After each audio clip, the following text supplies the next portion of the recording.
Later, he boasted to the others. "Driver says I don't need him now." "Don't be so daft," snorted Percy. "I'd never go without my driver," said Toby earnestly. "I'd be frightened." "Huh," boasted Thomas. "I'm not scared. You'd never dare." "I would then. You'll see." The next morning, the firelighter came. Thomas drowsed comfortably as the warmth spread through his boiler. Percy and Toby were still asleep. Thomas suddenly remembered. "Silly stick in the muds," he chuckled. "I'll show them. Driver said I could manage without him. I'll just go out and then I'll stop and wheesh. That'll make them jump." Thomas thought he was being clever, but really he was only moving because a careless cleaner had meddled with his controls. He soon found his mistake. He tried to wheesh, but he couldn't. He tried to stop, but he couldn't. He just kept rolling along. He didn't dare look at what was coming next. There was the station master's house. The station master was about to have breakfast. "Horrors!" cried Thomas, and shut his eyes.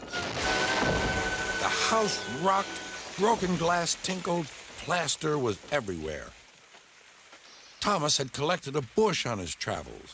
He peered into the room through its leaves. He couldn't speak. The station master was furious. His wife picked up her plate. "You miserable engine," she scolded. "Just look what you've done to our breakfast. Now I shall have to cook some more." She banged the door. More plaster fell.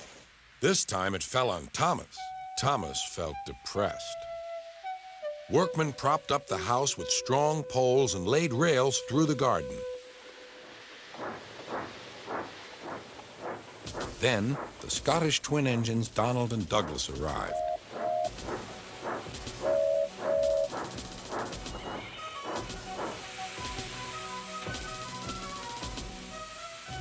"Dinna fash yourself, Thomas. We'll soon have you back on the rails," they laughed.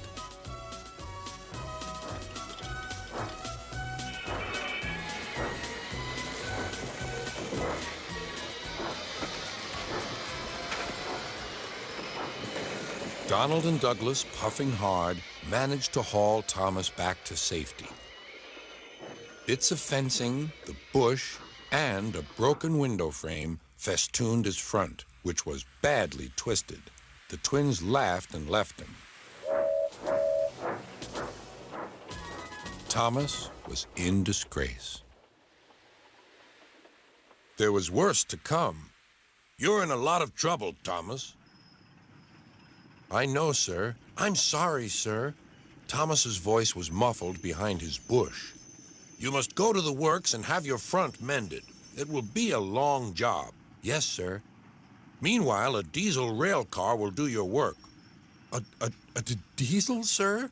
Thomas spluttered. "Yes, Thomas. Diesels always stay in their sheds till they are wanted. Diesels never gallivant off to breakfast in station masters' houses."